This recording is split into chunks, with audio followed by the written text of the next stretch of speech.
जय श्री कृष्ण भक्तों। भक्तों, पुरुषोत्तम महात्म्य 13वां अध्याय। ऋषि कहने लगे, हे सूत जी, राजा दृढ़धनवा को पुरुषोत्तम के सेवन से राज्य, पुत्र, पौत्र और पतिव्रता स्त्री कैसे मिली और योगियों को अति दुर्लभ भगवान का लोक कैसे प्राप्त हुआ, इसलिए अब विस्तार से इस इतिहास को कहिए। सूत जी कहने लगे, हे ऋषियों, आकाश गंगा की तरह पवित्र करने वाली सुंदर पुरानी दृढ़धनवा की कथा मैं तुमसे कहता हूँ, तो सुनो। है देश का चित्रधनवा नाम से विख्यात राजा हुआ। उसका पुत्र महातेजस्वी, सब गुणों से युक्त, सत्य बोलने वाला, धार्मिक दृढ़धनवा नाम से विख्यात हुआ। वह दृढ़धनवा अंगों सहित चारों वेदों को पढ़कर विधि पूर्वक गुरु जी की पूजा कर दक्षिणा देकर पिताजी के नगर को गया। अपने नगर के रहने वालों को नेत्रों का आनंद उत्पन्न करते हुए उसने अपने पिता चित्रधनवा को प्रसन्न किया। अब राजा चित्रधनवा अपने मन में विचार करने लगा कि स्त्री, घर, पुत्र आदि छोड़कर मुझको भी वन में जाकर हरि का भजन करना चाहिए। ऐसा मन में विचार कर समर्थ राजा दृढ़धनवा को सब राजपाट सौंपकर विरक्त हो पुलह ऋषि के आश्रम को चला गया। वहां जाकर तप करने लगा। कितने ही काल तक तप करके चित्रधनवा हरि के धाम को चला गया। दृढ़धनवा ने जब अपने पिता की मृत्यु को सुना, तब अपने पिता को अर्ध दैहिक क्रिया की, फिर नगर में राज्य करने लगा।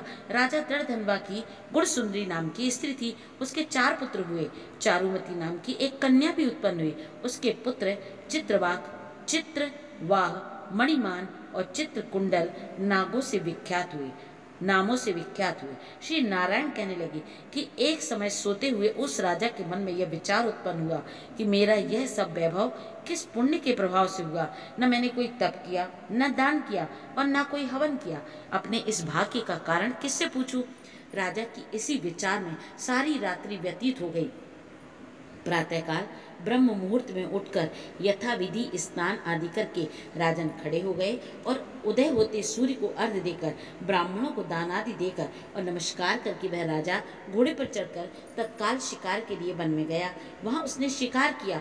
उसी वन में राजा दृढ़धनवा के बाण से घायल होकर एक मृग दूसरे वन में भाग गया। घायल मृग के शरीर से गिरते हुए रुधिर के निशानों से राजा दृढ़धनवा भी उसके पीछे पीछे गया, पर थोड़ी देर में मृग राजा की निगाह से ओझल होकर कहीं छिप गया। राजा ने प्यास से व्याकुल होकर फिरते फिरते सागर के समान एक सरोवर को देखा।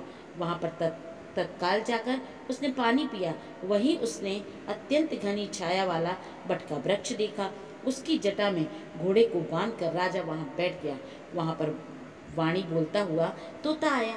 राजा को अकेले बैठा हुआ देखकर वह शुक बार बार एक ही श्लोक बोलता रहा, तू पृथ्वी में अत्यंत सुख को देखकर सार वस्तु को नहीं विचरता तो कैसे पार पहुंचेगा। ऐसे उसके इन रहस्यपूर्ण वचनों को सुनकर राजा को यही चिंता हुई कि बारंबार यह शुक ऐसे वचन क्यों कहता है भला। क्या यह शुकदेव जी हैं? इस मूढ़ को संसार सागर में डूबे हुए देखकर मुझको श्री कृष्ण का भक्त समझकर मुझ पर कृपा करके उद्धार करने आए हैं। वह इसी विचार में था कि पीछे से उसकी सेना आ गई। वह तोता तो राजा को उपदेश देकर अंतर ध्यान हो गया और राजा अपने नगर में शुक के वाक्यों को स्मरण करता रहा। इति श्री पुरुषोत्तम मास 13वां अध्याय समाप्त। जय श्री कृष्ण भक्तों।